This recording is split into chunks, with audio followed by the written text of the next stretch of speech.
Hello students, this is Dr. Mamta Dikshit, Assistant Professor, Department of English, JNPG College, Lucknow.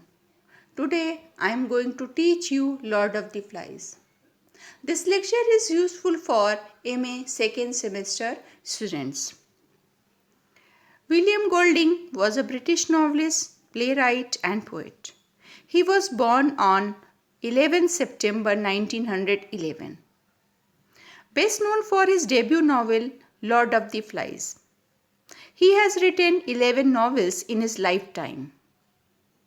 In 1980, he was awarded the Booker Prize for his novel Rites of Passage.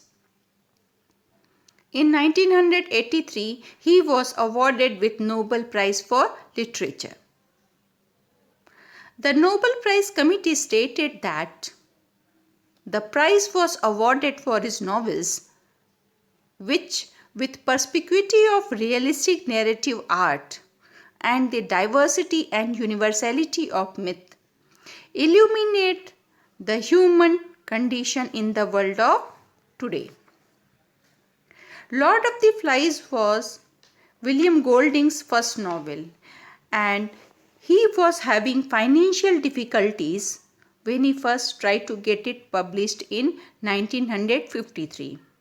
His daughter Judy Carver recalls, "My earliest memory is not of the book itself, but of a lot of parcels coming back and being sent off again very quickly." The book received 21 rejections, including one from Faber and Faber, which eventually published the book in 1954. Published in 1954, William Golding's Lord of the Flies has achieved astounding popular success, selling more than 10 million copies. Later, the novel was translated into at least 30 languages. It is a novel very much of its own era, that is, the post-war Europe. The world was left with the horrors of World War II and the start of nuclear age. But the impact of novel Lord of the Flies is universal, as it is a timeless tale, focusing on the breakdown of society in a lawless world, both mythic and immediate.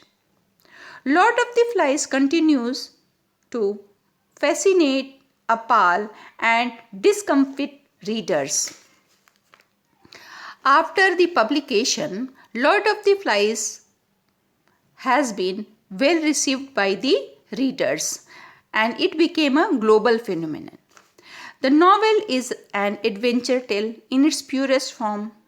This thrilling account of a group of British schoolboys marooned on a tropical island exposes the duality of human nature itself, the dark, eternal divide between order and chaos, intellect and instinct, structure and savagery.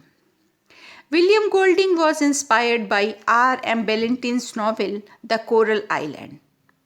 He asked his wife whether he should write a novel like The Coral Island. The Coral Island is a work of juvenile fiction to feature exclusively juvenile heroes. The story relates the adventure of three boys named Jack, Ralph, Peterkin. Three boys marooned on a South Pacific island. They are the only survivors of a shipwreck. William Golding was inspired by the names of the characters of the Coral Island, and he borrowed the names of the characters for his novel Lord of the Flies.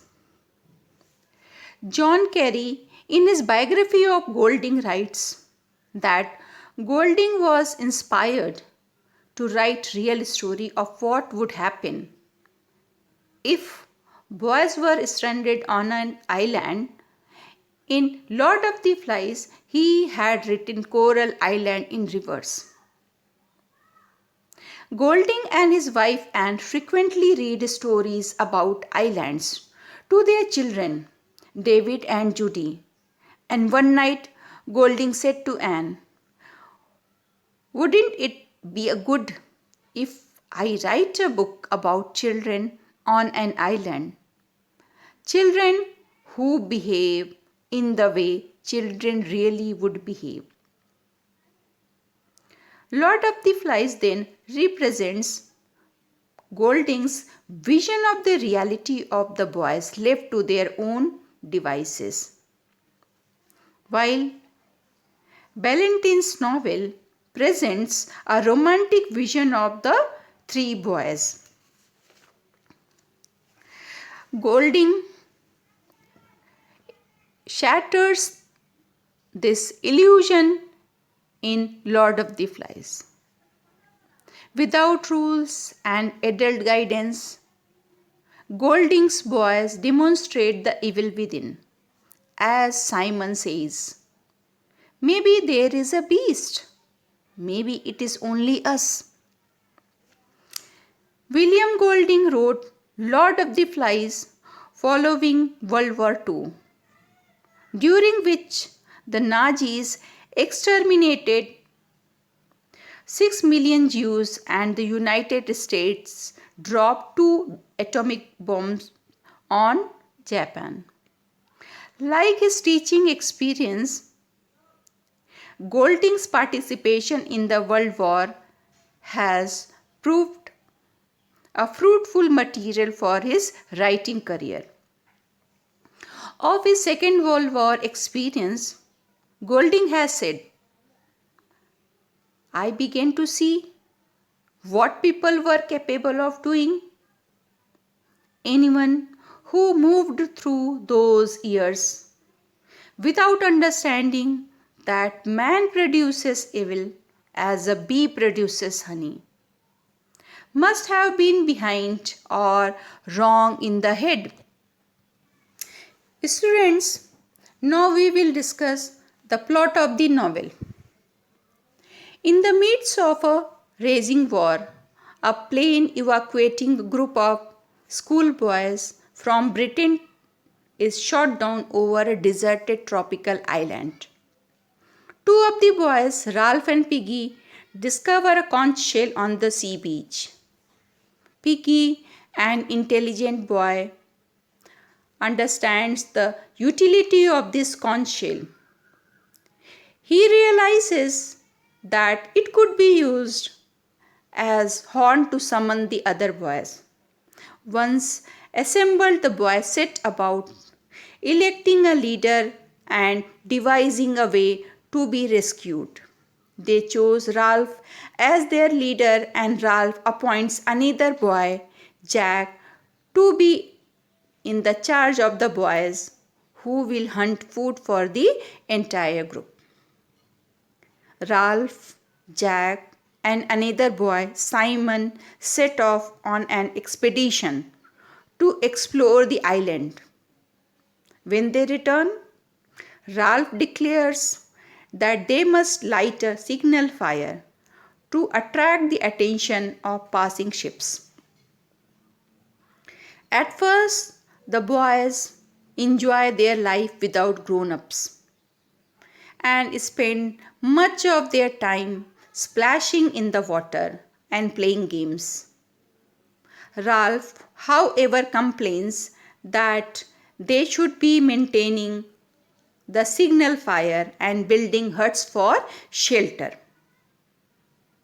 When a ship passes by the island, these children could not have been rescued by that ship, as the signal fire burned out. Angry Ralph scolds Jack, but the hunter Jack has just returned with his first successful kill. And all the hunters seem gripped with a strange frenzy, reenacting the chase in a kind of wild dance. A major challenge to Ralph's leadership is Jack, who himself wants to become the leader of the group. Jack commands a group of choir boys turned hunters who sacrifice the duty of tending the fire so that they can participate in the hunts. Jack draws the other boys slowly away from Ralph's influence because of their natural attraction to and inclination towards adventurous hunting activities. These adventurous hunting activities are symbolizing violence and evil that is inherent in human psyche. The conflict between Jack and Ralph, the forces of savagery and civilization that they represent, is exacerbated by the boys' literal fear of a mythical beast roaming the island. One night, an aerial battle occurs above the island, and casualty of the battle floats down with his opened parachute, ultimately coming to rest on the mountain top. Breezes occasionally inflate the parachute, making the body appear to sit up and sink forward again. This sight panics the boys as they mistake the dead body for the beast they fear. In a reaction to this panic, Jack forms a separate group that is eventually joined by all except a few of the boys. The boys who joined Jack started playing the role of savages, putting face paint, hunting, performing ritualistic tribal dances. Eventually, Jack's group actually slaughters a sow and, as an offering to the beast, puts the sow's head on a stick. Meanwhile, Simon finds the pig's head that the hunters had left. He dubs it Lord of the Flies because of the insects that swarmed around it. He believes that it speaks to him, telling him how foolish he is. The beast is not an animal on the loose, but is hidden in each boy's psyche. Weakened by his horrific vision, Simon loses consciousness. Realizing the significance of inner psychology, he goes to the mountain top and discovers that the beast is a dead pilot, a dead soldier. He is excited to inform about his discovery. While he is coming back to inform the boys, he stumbles into tribal frenzy of their dance. Perceiving him as the beast, the boys beat him to death. Jack and his group has stolen Piggy's glasses to start their cooking fire, leaving Ralph unable to maintain his signal fire. When Ralph and his small group approach Jack to request for the return of the glass, Jack takes Sam and Eric as prisoners and orders them to be tied up. Meanwhile, Roser, an aggressive boy, tips a rock over Piggy and causing him to fall down the mountain to the beach. Thus, Piggy is killed. Jack tries to kill Ralph also. Ralph is chased. He flees into the wood, but Jack sets fire to the trees to drive him out. As the flames begin to consume the whole island, Ralph desperately runs.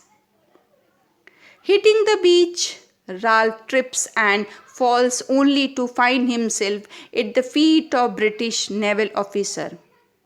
A ship spotted the flames and come to investigate. Students, now we will discuss the theme of the novel. Golding himself has accepted publicly that the theme of the novel is an attempt to trace the defects of society back to the defects of human nature. In his essay, A Moving Target, he simply stated that theme of the novel Lord of the Flies is grief, sheer grief, grief, grief.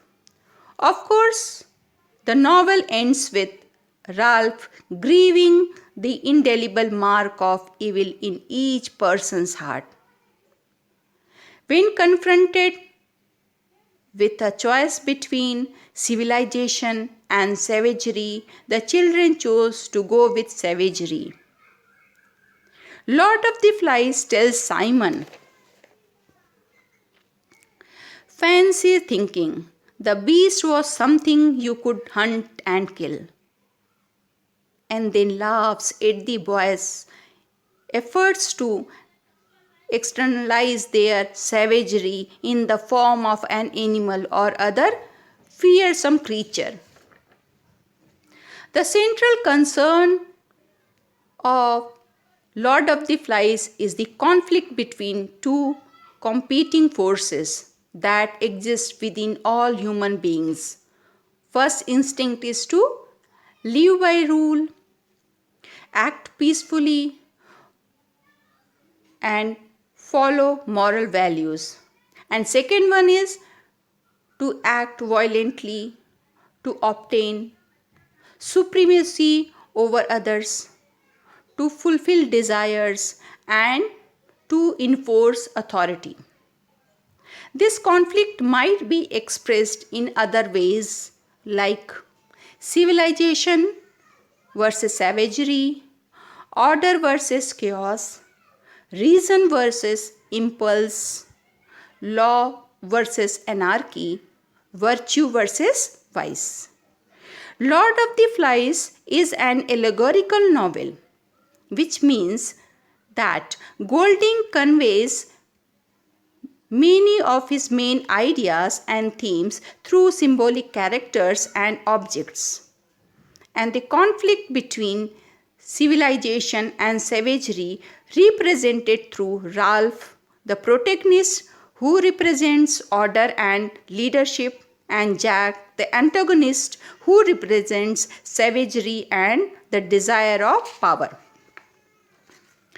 As the boys on the island progress from well-behaved, orderly children longing for rescue to cruel, bloodthirsty hunters who have no desire to return to civilization, they naturally lose the sense of innocence they have possessed at the beginning of the novel.